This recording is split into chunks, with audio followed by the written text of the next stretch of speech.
आता तो वाघ्या कुत्रा होता की नव्हता हा विषय दूरचा, पण एखाद्याने मदत करताना जी मदत दिली आहे त्या मदतीमुळे त्या समाधीचं नंतर पुढचं जे काही खर्च करतो भागवत गेला.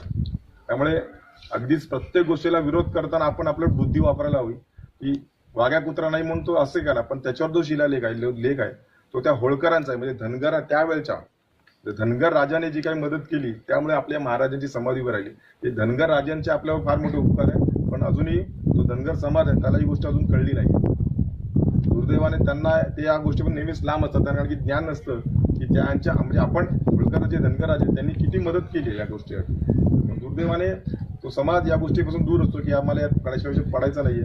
तर अभिमाने सांगू शकतो की होय, आमच्या राजाने दिलेल्या पैशातून थोडी का मदत का होईना पण हे सगळं उभं राहिले. आणि खरं सांगतो ही अभिमानाची गोष्ट प्रत्येकाने जे धनगर समाजातल्या त्यांनी प्रत्येकाने अभिमानाने म्हटलं पाहिजे. या गोष्टी लक्षात ठेवा, हा इतिहास आहे, या गोष्टी कुठेही